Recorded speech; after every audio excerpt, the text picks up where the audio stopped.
Olá, povo de Deus, quarta-feira da terceira semana da Páscoa, 21 de abril de 2021. A nossa reflexão de hoje é a partir de Atos 8, de 1b a 8 e de João 6, de 35 a 40. Naquele dia, isso no dia do martírio de Estevão, rompeu uma grande perseguição contra a comunidade de Jerusalém. Todos se dispersaram pelas regiões da Judéia e da Samaria, com exceção dos apóstolos. Entretanto, alguns homens piedosos trataram de enterrar Estevão e fizeram grande luto a seu respeito. Saulo, porém, devastava a igreja.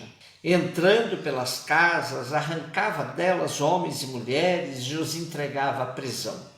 Os que se haviam dispersado iam por toda parte anunciando a palavra. Assim, Felipe desceu à cidade de Samaria, pregando-lhes Cristo. A multidão estava atenta ao que Felipe lhe dizia, escutando unanimemente e presenciando os prodígios que fazia. Pois os espíritos imundos de muitos possessos saíam, levantando grandes brados. Igualmente foram curados muitos paralíticos e coxos. Por esse motivo, naquela cidade reinava grande alegria. Nada fácil o começo da vida cristã.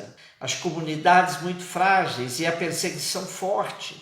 Enquanto a comunidade sofria com o luto de Estevão, Saulo continuava a devastar a igreja nascente, indo de casa em casa, arrastando homens e mulheres para a prisão. Se por um lado a perseguição provocava a dispersão, por outro, a dispersão favorecia a divulgação da palavra. Perseguição e missão se constituía num binômio permanente das comunidades primitivas. Depois da atuação brilhante de Estevão, que somente foi parado com o seu martírio, agora é a vez de Filipe, outro dos 7 gregos escolhidos para a administração da comunidade. Lucas descreve a ação missionária de Filipe, que tanto pregava quanto fazia sinais, a exemplo de Cristo, no meio dos possuídos e dos enfermos. Lucas ainda nos diz que Filipe, com sua prática, era motivo de grande alegria na cidade. A palavra vai fazendo seu caminho e as comunidades começam a se multiplicar. E em poucos anos, a expansão do cristianismo tinha se tornado um fato notável. Algo a ser refletido por nós é a questão da perseguição aos primeiros cristãos.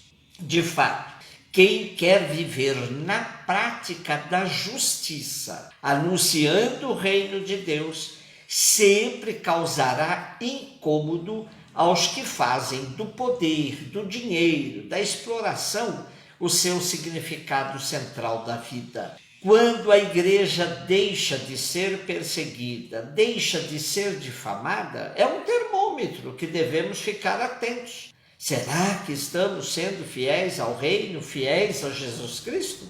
Igreja aliada ao poder e aos poderosos não é a igreja de Cristo. Somos seguidores de um político assassinado na cruz e não de alguém que abriu mão de sua missão para garantir sua sobrevivência.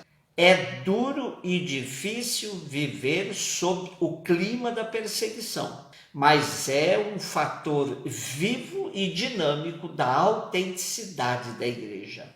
João 6, de 35 a 40. Jesus disse à multidão: eu sou o pão da vida. Aquele que vem a mim não terá fome, e aquele que crê em mim jamais terá sede. Mas já vos disse: vós me vedes e não credes. Todo aquele que o Pai me dá virá a mim, e o que vem a mim eu não o lançarei fora, pois desci do céu não para fazer a minha vontade, mas a vontade daquele que me enviou. Ora, esta é a vontade daquele que me enviou, que eu não deixe perecer nenhum daqueles que me deu, mas que os ressuscite no último dia. Esta é a vontade de meu Pai, que todo aquele que vê o Filho e nele crê tenha a vida eterna, e eu o ressuscitarei no último dia. Eu sou o pão da vida, é a afirmação de Jesus. Mais claro, é impossível. Porém, a dificuldade dos conterrâneos de Jesus é admitir que um homem tão conhecido por eles possa ser divino. Afirmar que é o pão da vida para os judeus é fazer memória do maná que matou a fome do povo no deserto. Porém, Jesus já havia dito que ele ia além do maná. O maná matava apenas a fome momentânea. Jesus é pão de outra natureza, pois ele mata a fome de forma integral. É um pão que mata a fome definitivamente. Aqui está a dificuldade dos judeus. Eles preferem até admitir que Jesus está louco ou fora de si, mas acreditar que ele é o pão que dá a vida ultrapassa as possibilidades que eles tinham em mente. Os sinais que Jesus já tinha feito não eram suficientes para convencê-los. Mais grave ainda é admitir que quem come deste pão também ressuscita, pois comer desse pão significa crer em Jesus, crer que ele é enviado pelo Pai para que ninguém se perca, mas todos conheçam a alegria da ressurreição. Tudo isso é muito difícil para aquela gente. Daí que devemos admirar ainda mais os rudes discípulos que se lançaram numa vida de seguimento de Jesus, ainda que sem um entendimento pleno do que isso significa. Se estamos aqui hoje buscando seguir Jesus e seus ensinamentos, devemos ir muito aos primeiros, que arriscaram suas vidas por essa causa. Hoje dizemos que a Eucaristia é o pão da vida, porém, muitas vezes a transformamos em algo mágico. Nada disso. É bom termos claro que esse pão nos alimenta na caminhada existencial do dia a dia e nos coloca a semente da vida eterna. Vida eterna que precisa ser entendida, como bem nos explica o Padre Taborda. A eternidade é a simultaneidade de tudo. Enquanto o tempo é a sucessão dos acontecimentos, este nos é familiar, pois nele vivemos. A dificuldade é compreendermos a eternidade de que não temos experiência. Somente a analogia com o tempo nos permite conceituar a eternidade.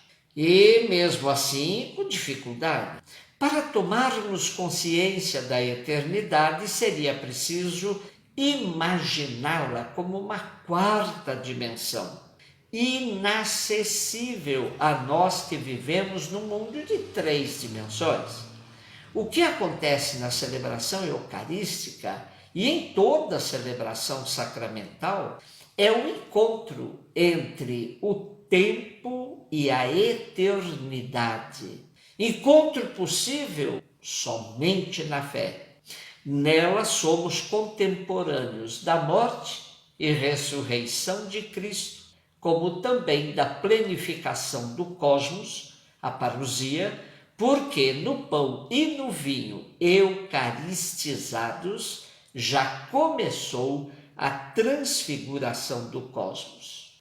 É por isso que podemos dizer: hoje é a Páscoa, hoje nasceu Jesus, hoje é o dia da ressurreição. Esse hoje é o encontro do tempo com a eternidade. E também, nesse sentido, podemos dizer: somos cidadãos e cidadãs do infinito. Um beijo no seu coração.